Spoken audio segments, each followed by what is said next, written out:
Okay, I'm going to give a quick recap of what we talked about at the staff meeting regarding show off week. So we had tacos, and it's taco week. So this week is just taco. It's raining tacos. Next week we'll do floor is lava, and we can kind of use like an obstacle course themed day of reviewing routines and practicing those routines. And then we'll have Candyland week. This will be our official practice week. So for Candyland week, we will set up just like it's show off, and we'll do a run through of what show off day will look like. And then for the last week, we will have our actual show off. Parents will come in and it'll be the same setup as the previous week so that everything's predictable and consistent and we know what to do. So our spring show off is coming up May 23rd through May 28th. It'll be during each class. So during each regular hour that you work, it'll be a show off. Our show off is meant to be a performance of progress. It's not a competition between this kid and that kid or this class and that class, but it's like a showcase of each kid's individual progress that they've been making over the past few months. So the big difference for show off week is that the parents' chairs are all inside the gym instead of the lobby. So they'll be really close. They can hear and see everything that's going on, which is awesome because they'll be able to take pictures and remember it. So we talked about the structure of our big gym show off first, so I'll start there. We're going to let parents in a few minutes early so they can find seats and we can start right on time. Each warm-up group should find a little spot to stretch with their class. I don't want to see all the classes stretching together during show off week. Make sure that you get your group and you bring them to a spot where they can focus on you. So the warm-up stretch for show off day should be pretty predictable for your kiddos. Keep it consistent with what you always do on a day of class. So make it fun. Do your stretches or your warm-up, but be smiling, demonstrating, giving feedback, whatever is needed. And lastly, during this time, set the expectation for show off for your kids. So tell the kiddos what's going on today. Have a little powwow. Be like, hey guys, look, your parents are in the gym today. Isn't that cool? We're going to do a little show for them. We're going to take turns doing our routines, and then we'll get awards, and we might even get some extra playtime, so we have to follow the rules. So the rules are, 1, we wait our turns, we stay with our group, we clap for our friends, and we make great choices. Can y'all do that? Yeah, awesome, let's get started. Something like that. Okay, so here is a little video of Holly's show off from, I guess, December. Notice how Miss Bree let her do her backward roll independently because she knows she has it, but then she spots this back handspring because she knows that she's still teaching that. She goes on and crazy falls over on this handstand, which was terrifying, but adrenaline kicked in, and then her nerves also kicked in and she forgot how to do a cartwheel, but that's fine. Weird things will happen on show off day. It's all okay. We can just smile, do our best to set them up for success and be independent. But when things like this happen, it's okay. We're just like, oh, wow, good try, and move on. So we finish our 5-minute stretch and we quickly but safely transition to our first event. We will follow our rotation order on our in our binders, but we will disregard the times. So instead of spending 10 minutes on each event, we want to only spend like 5 to 7 minutes there. Just each kid goes and we move on. So students sit at their typical listening spot on each event, against the tumble track for floor, behind the feet for vault, against the purple wall on bars, and on the rainbow beam. Each gymnast does their routine or their skills one at a time on each event. The rest of the class watches their friends while they wait their turn. This is one reason why we want to keep moving quickly and be prepared to keep the kids moving, because they don't want to sit and wait for very long. They want their turn. They want to go play. So the main coach should lead the routines and help the student who's performing. If there's a helper coach, that's awesome. They can be standing by the rest of the class, reminding them the expectations and the rules and getting the next student in line ready to start their turn as soon as the current student finishes their turn. If there's not a helper coach, the main coach needs to try their hardest to manage all these things. So that's why we're going to be practicing this structure the next few weeks. Okay, and then here's some more videos real quick. On the left, Holly is doing her beam routine. She's doing her whole memorized routine on the high beam. It's okay if their memorized routine is done on the low beam or on like the hot dog beam. And it's okay if you need to be standing there either verbally or physically reminding them what to do. You can be spotting them. Yeah, she happened to have memorized this. And then on bars, she got to do kind of like a circuit. So either one is fine if it's a memorized routine on one piece of equipment or if it's like a full rotation of what they're used to doing in class. Either one works. But after each of your gymnasts have completed this event, we'll line up and transition to the next rotation. If the next rotation is empty, perfect, we can sit in our listening spot and get started.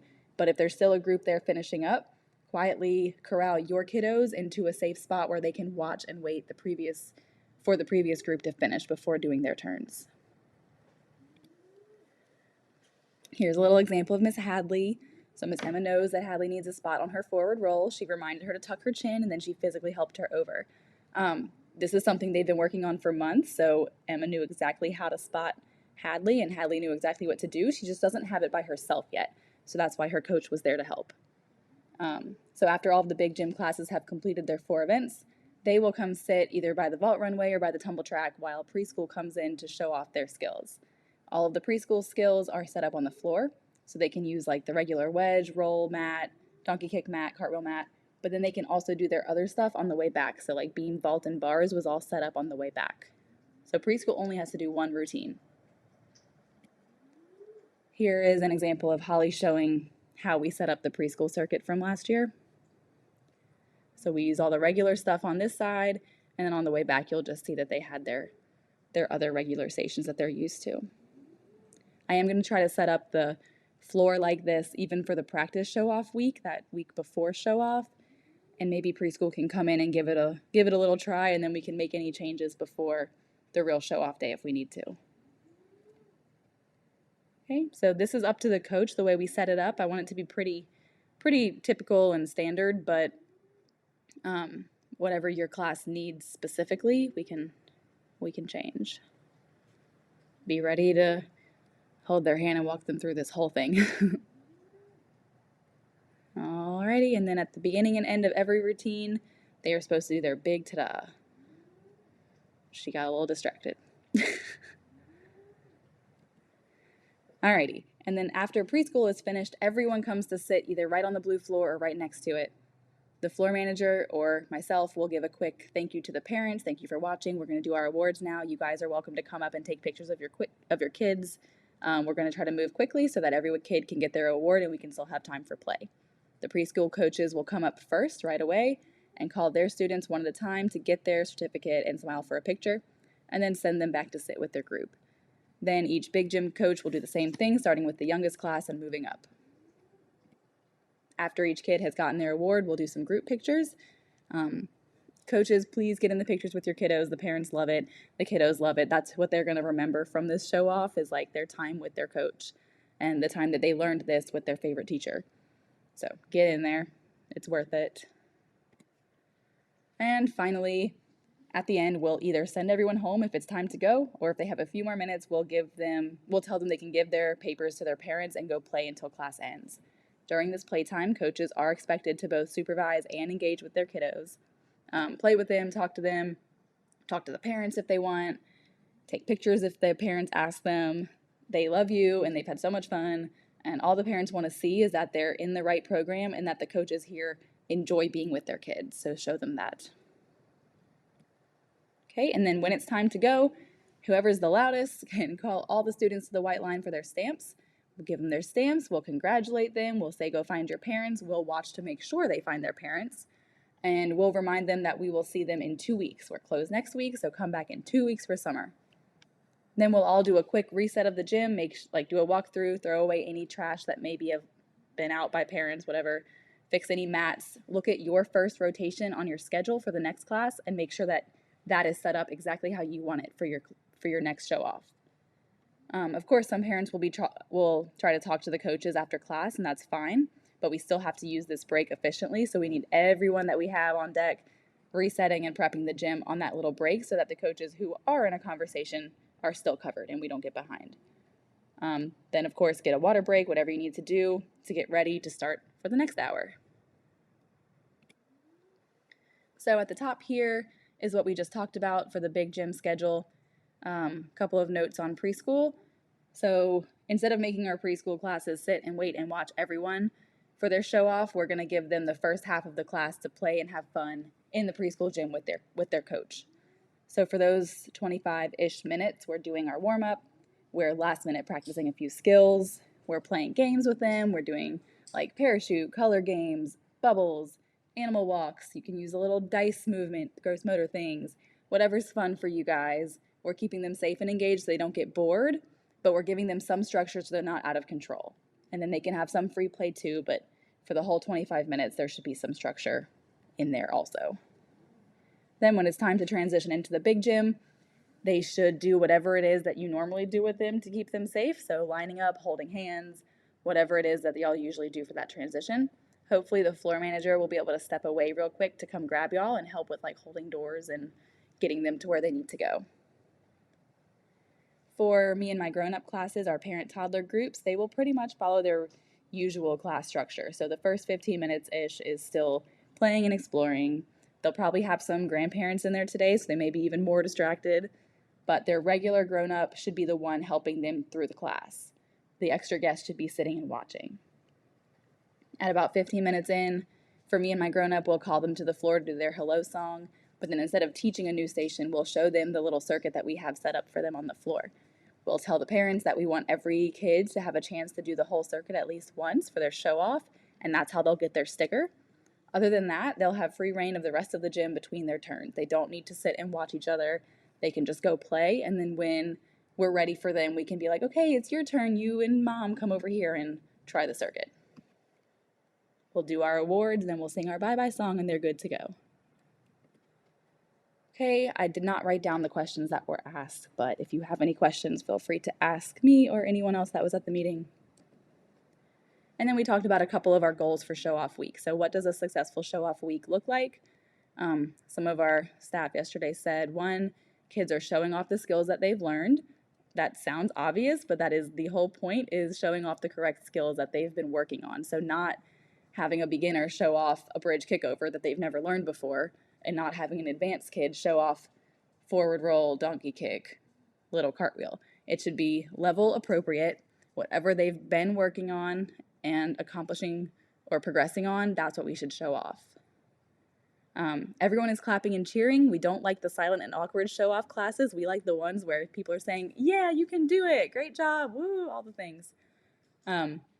Kids are staying with their group. No one's running off. We're rotating efficiently, but it doesn't feel rushed. So we're setting up that structure to where we know exactly what to do. Everyone knows exactly where to sit. They know when it's their turn. They know what to do when it is their turn. And then they know to salute and sit down and the next kid goes. But we're not like yelling, you have to hurry up, like we're waiting on you. Like it's not rushed and uncomfortable, but it's set up to be productive. And lastly, the coaches are smiling, they're supporting the kids, and they're engaged. We always want to see engaged coaches. So we talked about that a little bit. And we had some awesome answers. So what does an engaged coach look like? They're smiling and energetic. They never look tired, even if they are. They are facing their students, so they're keeping their students in their field of vision all the time. They're having fun themselves. They're being safe. They are paying attention to their class, and they're interacting with their kids. So what else does an engaged coach do? What do you see them doing if they're a good engaged coach? You see them spotting and helping the kids. They are demonstrating, modeling, gesturing at things. They're using prompts and visual reminders. They're loud and clear. Their class can understand them. They are setting up safe stations, and they're promoting their kids' independence. They are standing up usually and moving around. They're not sitting or leaning on equipment, just watching. And of course, they're clapping, thumbs upping, high-fiving their kids. They're just being very engaged and interactive. And then what are some things that an engaged coach says? What do you hear from them if they're being an awesome engaged coach? You hear them calling each child by name, constantly saying things like great job, awesome, and all the other verbal phrases like that. They're using first then statements to help their students stay on task. So like first we line up, then we can go to the trampoline, things like that. And they're using positive language. So they're replacing the don't do that sentences into do this instead sentences, directions. Ignore the extra quotation marks in there. All right, that's actually the end of the presentation I had ready for that. And then we got to go in the gym and actually practice a show-off day. So If you missed the meeting, let me know when you've gotten this far so I know that you're ready for show off week. And then any other questions or comments or ideas y'all have for show off, let us know.